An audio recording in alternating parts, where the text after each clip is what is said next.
Is your organization ready to take advantage of contract management automation?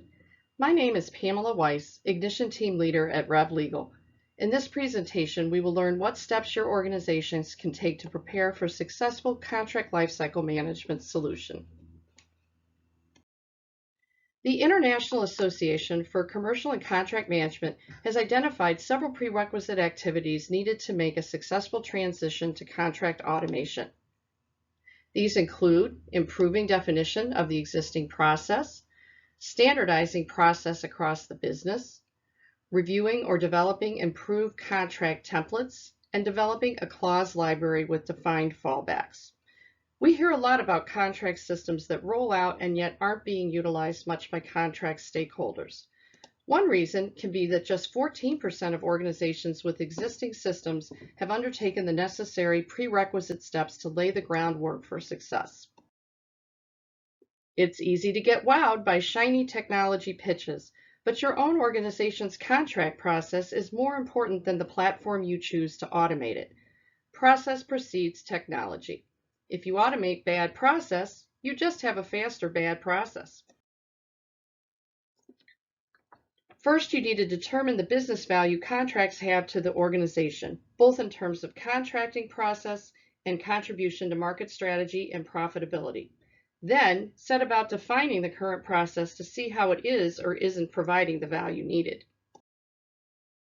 One of my favorite Lean Six Sigma tools for this is to use the SIPOC, suppliers, inputs, process, outputs, and customers, a template that assists you in getting a high-level view of the stakeholders and process involved.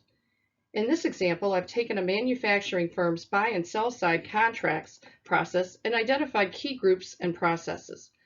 Knowing all these touch points and obtaining input on how groups contribute to and utilize outputs of the process is a critical step to better defining your contracting process. What we frequently see are disconnects between the buy and sell side of contracting. Once you've assessed the current state of your contracting process, the next step involves standardizing processes wherever feasible. There needs to be governance that ensures everyone is utilizing the approved methodologies and tools. You should also consider how to match the procurement process to the relevant contract types. RFX is the term we use to cover the variety of requests for proposal, requests for information, and requests for quote options. Most corporate legal departments still rate the maturity of their contract management at the early intermediate stage. What's interesting to Rev Legal is that these same organizations still self-rank as being in an early stage for having change control, an essential part of controlling costs and taking advantage of rapidly evolving opportunities.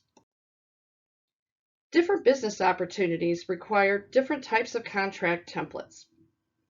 The challenge is to have enough standardization to realize process efficiencies while also having adequate options to align with the business opportunity. You must also consider how easy it will be for your contract manager to administer the contracts upon execution. In step 4, we develop a clause library with defined fallbacks. Most contract lifecycle management systems allow you to build a clause library with pre-approved language that can be utilized to build contracts by a business user. Take great care in defining your fallback language to anticipate changes in the environment. For example, LIBOR, a benchmark for interest rates in contracts, is being phased out by 2021, causing a lot of transition projects for these contracts.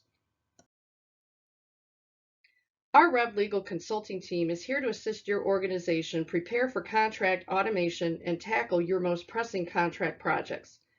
Give us a call today at 248-502-1519 or visit us online at revlegalservices.com.